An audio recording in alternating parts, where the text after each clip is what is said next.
All right, this video is going to cover my research in multi-signature wallets on Bitcoin Cash. This video is primarily for myself. It's so that I can save for posterity some of the thoughts that are in my head now that I've just finished this body of research, because I plan on using this code in future commands for the PSF minting council.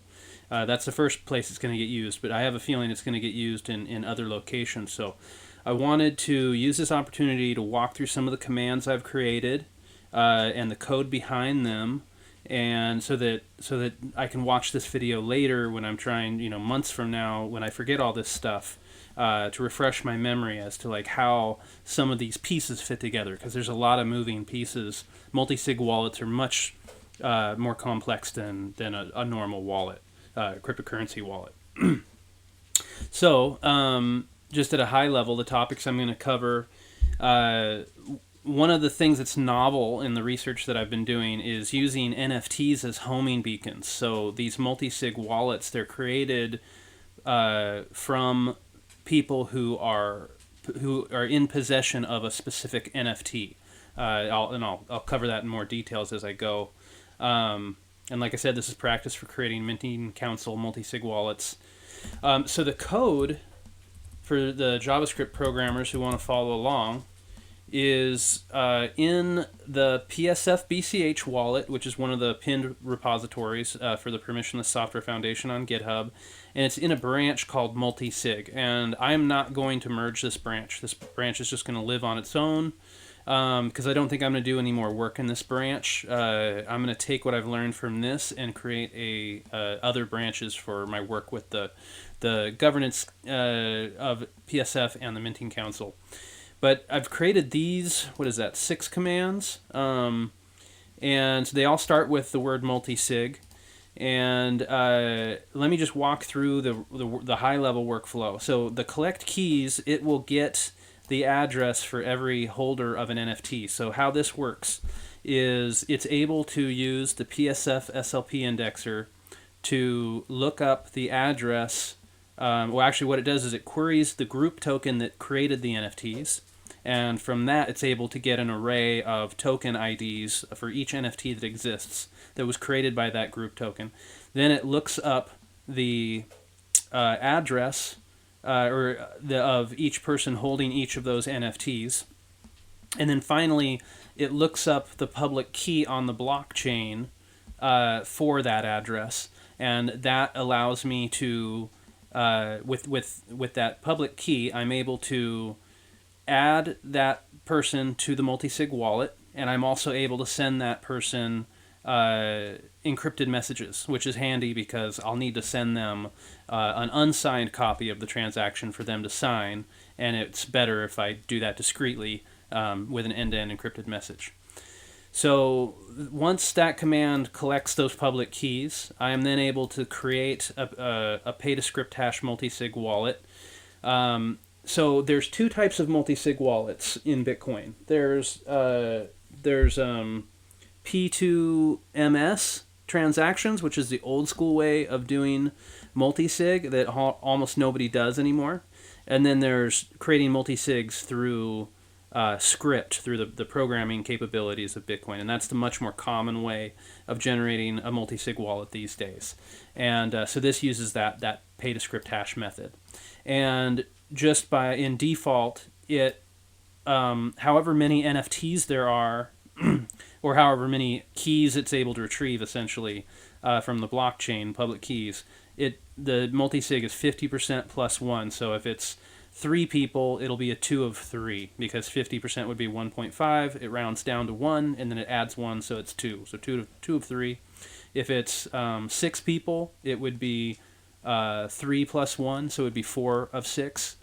So that's how it selects it. It's just based on the number of NFT holders.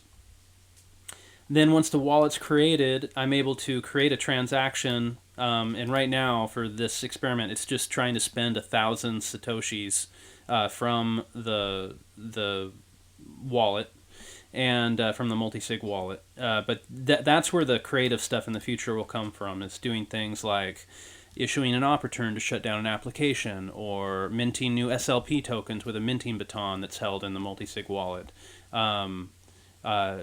Mostly those two things, but also others. And then finally, once the multisig transaction, the unsigned transaction is created, this command sends the unsigned transaction to each of the NFT holders using the pay-to-write database and the end-to-end encrypted messaging system that we've developed at the PSF. And then these commands are all created by the person trying to organize the transaction and the signing event. This is the command that's issued by each of the NFT holders. It's the only command they need to issue.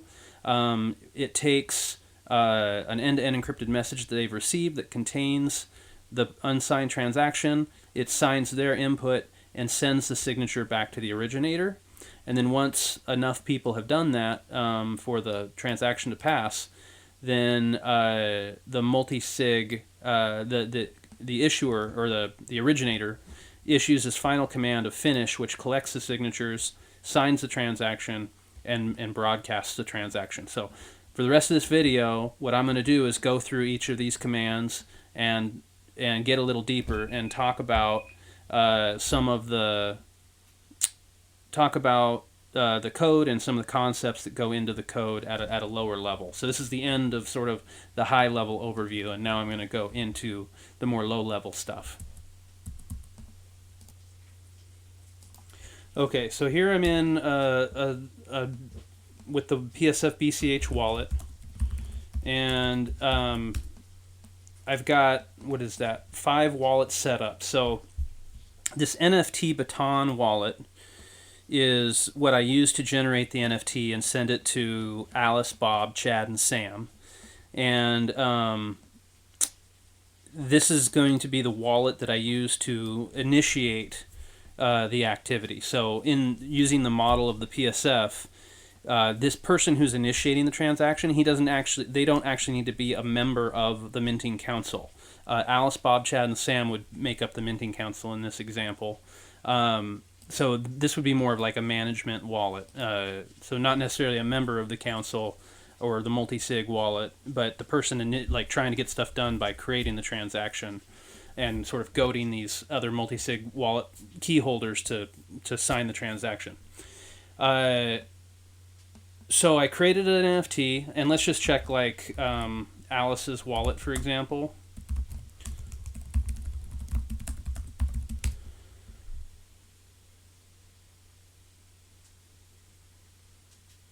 So she's got this GTN token. This is the NFT. And then she's got this test voting token. We're going to ignore that. That was a previous test. But so each of these people are holding one of these GTN NFTs. And if they're all unique. So example, if we look at Bob, yeah, so he's got another GTN token, but notice the token ID is different. And so that's what makes the NFT an NFT, is that there's only one of them, and they are each have their own unique token ID, whereas fungible tokens all share the same token ID. So that's the difference between a fungible token and an NFT. And so in order for this workflow to work, each of these members, they can't have just received the token. They need to have made one transaction. So the easiest way to do that is for them to send the NFT back to themselves, or just, it doesn't really matter what type of transaction. They could just send 1,000 sats, to someone or themselves, but they have to have made a transaction with this address, and that's what places their public key on the blockchain, so that the rest of this is fairly passive. And so Chad is a Chad, and he's too busy doing his Chad things, and so he did not follow directions. And so I intentionally created a user here that has not made a transaction, and it will not be possible to look up his public key on the blockchain, so he will not be participating in this workflow, even though he has an NFT, because that's the cost of not following the directions.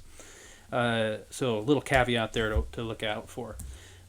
So let's start with this command, which has no arguments, and like all the other commands, so just as a refresher, if you do help, you can see all the commands that the command line wallet can do. And if you do a command with a -- help, it'll show you the detailed help for that command, including any arguments. So this command takes no arguments. So we can just run it. And so what it's doing is it's searching for public keys belonging to the holders of the minting council. So it looked up the group token that generated the NFTs. It was able to discover that there are 4 NFTs that exist in existence. So these are their token IDs. Now it's going through and it's looking for the public keys for the addresses that hold those NFTs. So it found 4 addresses holding 4 NFTs.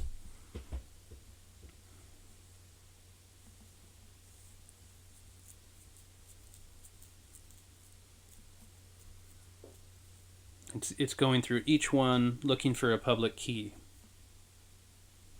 Okay, so it found 3 addresses that had public keys on the blockchain, and it found 1 address with no public key on the blockchain. So this is Chad's address, because he hasn't made a transaction, so there's no way to look up his public key. So the ones that it did find, these are the ones that are going to be part of the multisig wallet. The ones that it did find, it just took this information and put it into a JSON string. And so these JSON strings, these are how we're going to pass information from one command to another. Okay, so the next command is to create the wallet.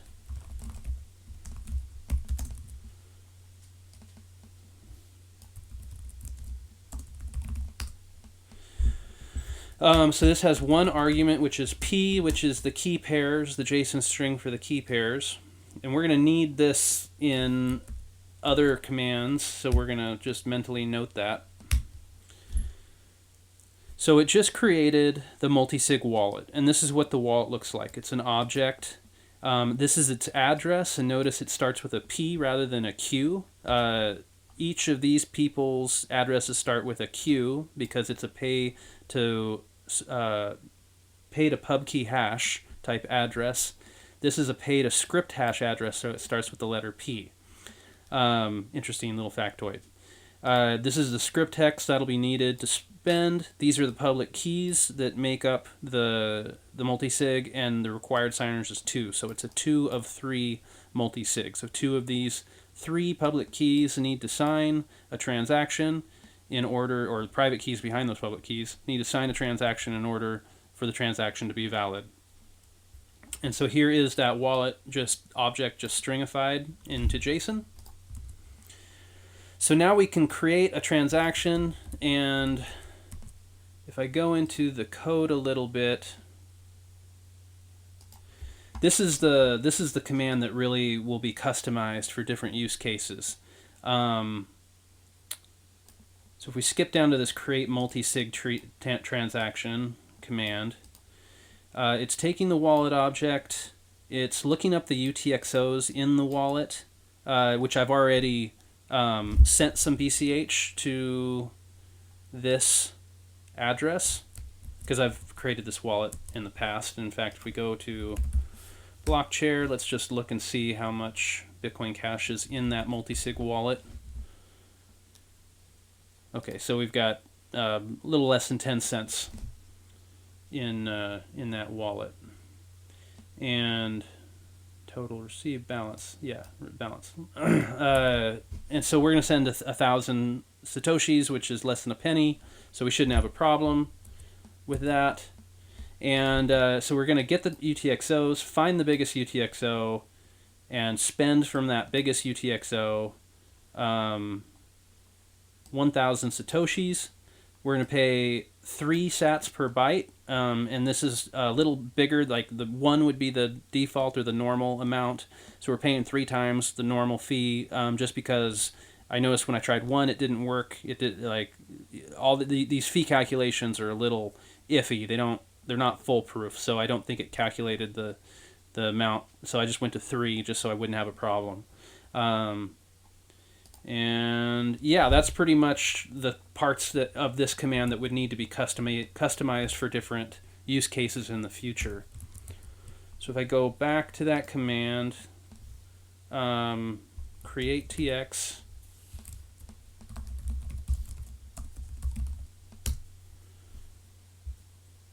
so it has just the one argument, which is the wallet that we created in the previous, and I'm using these single quotes, and I'm wrapping that JSON data in single quotes. That is necessary so that the spaces don't throw off the command line wallet. If it sees a space, it's going to think that's another argument, and the way to tell it that no, this whole string is one string is to wrap it in single quotes. So there it's taking the wallet object and it's crafting an unsigned transaction. So this is what the transaction looks like. This is its transaction ID if it was to be broadcasted. It has one input of this many Satoshis. That's the biggest UTXO in the wallet. It needs 2 of these 3 signatures coming from 2 of these 3 public keys. The threshold is 2, so 2 of 3.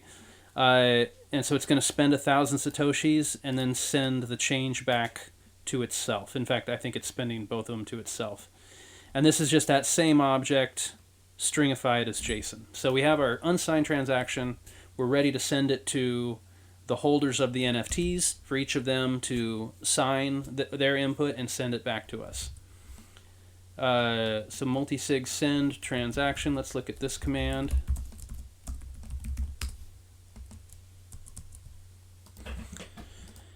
So this has 3 commands.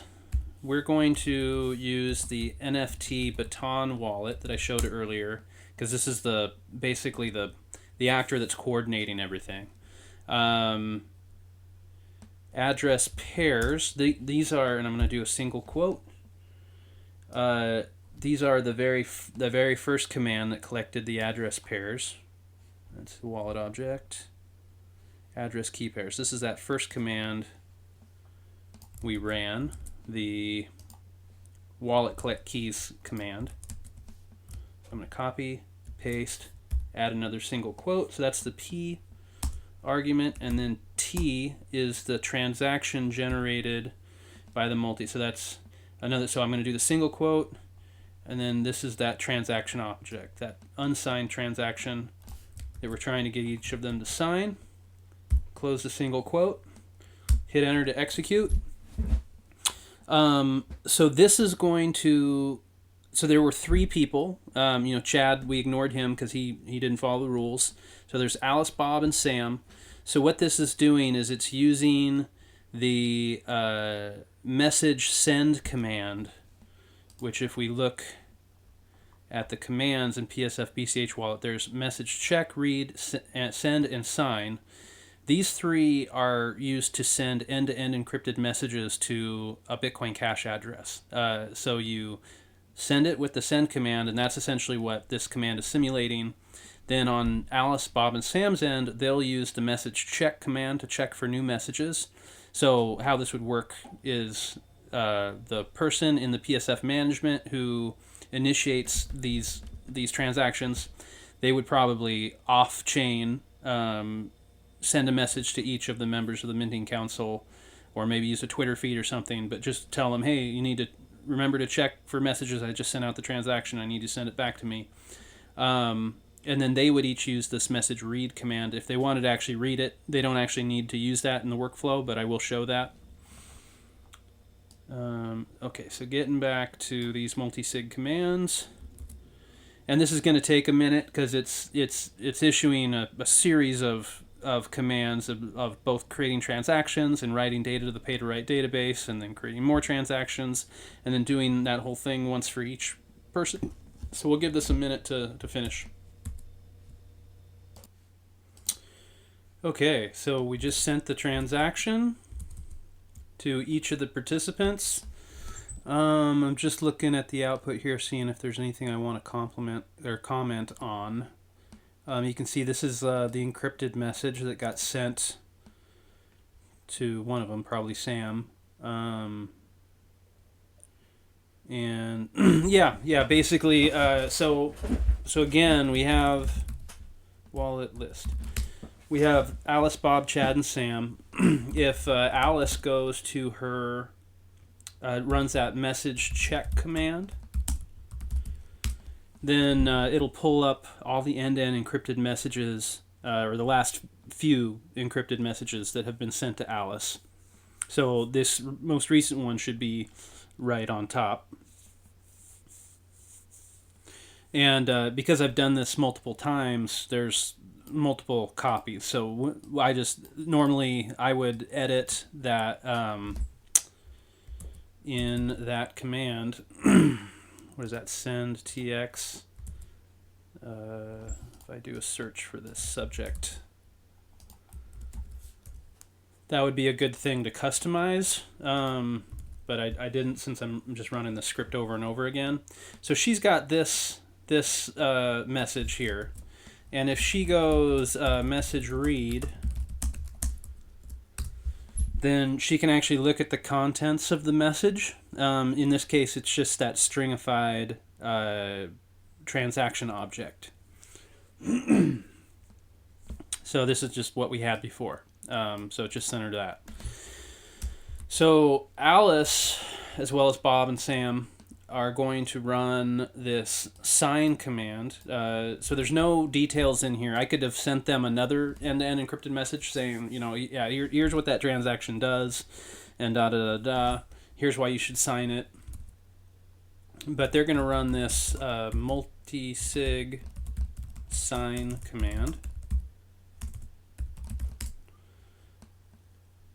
Multisig sign command. So it has two arguments. It's the name of the wallet, so Alice's wallet, and then the transaction ID that contains that unsigned or message. The transaction ID that represents the message that contains the unsigned transaction object. And yeah, so not only will this create a signature for her, it will also send the signature back to the originator. So in this case, the NFT Baton wallet, automatically, and it'll also send that back end-to-end encrypted. You can see the encrypted message there. So that's what the command's doing. So it opened the transaction, found her input, signed her input, extracted just the signature for that transaction, and is now sending it back to the originator as an encrypted message. And so I'm going to do this same exact command for Bob, so that we have Alice and Bob who responded. And the idea here is that maybe Sam is on holiday with his family, or maybe he got hit by a bus, or maybe he got black-bagged by a state actor and now he's rotting in a prison. In any of these scenarios, this is why multisig wallets are valuable, because thankfully Alice and Bob are on other continents, so they can't be messed with that way, and they're safe, and they're on top of it. So we only need 2 of the 4 NFT holders to sign. It was a 2 of 3 because Chad was never included. And so Sam got taken out, and Alice and Bob can still move forward, spend the baton, issue new tokens, do what they need to do for the organization.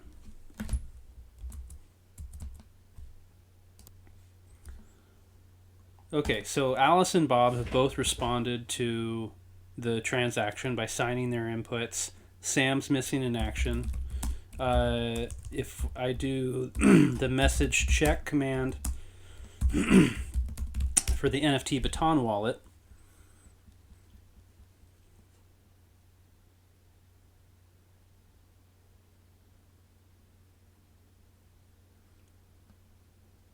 again, I'll see a bunch of messages with the same subject line, but I know that the top 2 are the ones from Alice and Bob because I just sent them.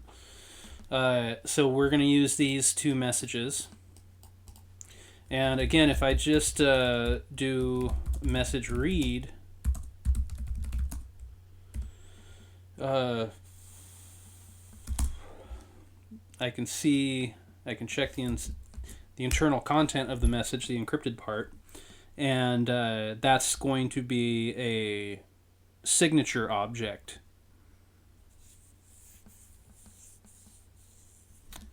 So yeah, public key, signature, a lot of these are in hexadecimal. So now that enough of them have responded, I can issue the multisig finish command, which will collect the signatures, sign the transaction, and broadcast it. This is multisig finish. And it's got 3 inputs. So one is NFT baton. That's the receiver of these signatures, and who's going to pay for the the receiver of the signatures. An array of transaction IDs, and I have to build this particular JSON string. But I'm going to take these 2 transaction IDs. And if Sam had responded and this was an array of 3 transaction IDs, that would be fine. Everything would be the same. The program sort of stops once it has enough signatures. So there's the array of transaction IDs, and then we need the unsigned transaction that was originally sent out. That's a sign command. Sign command. There's a read command.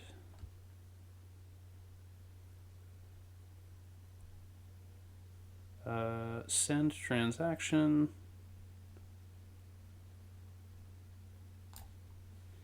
Multisig create transaction. So this is the output of that. This is the transaction I'm looking for.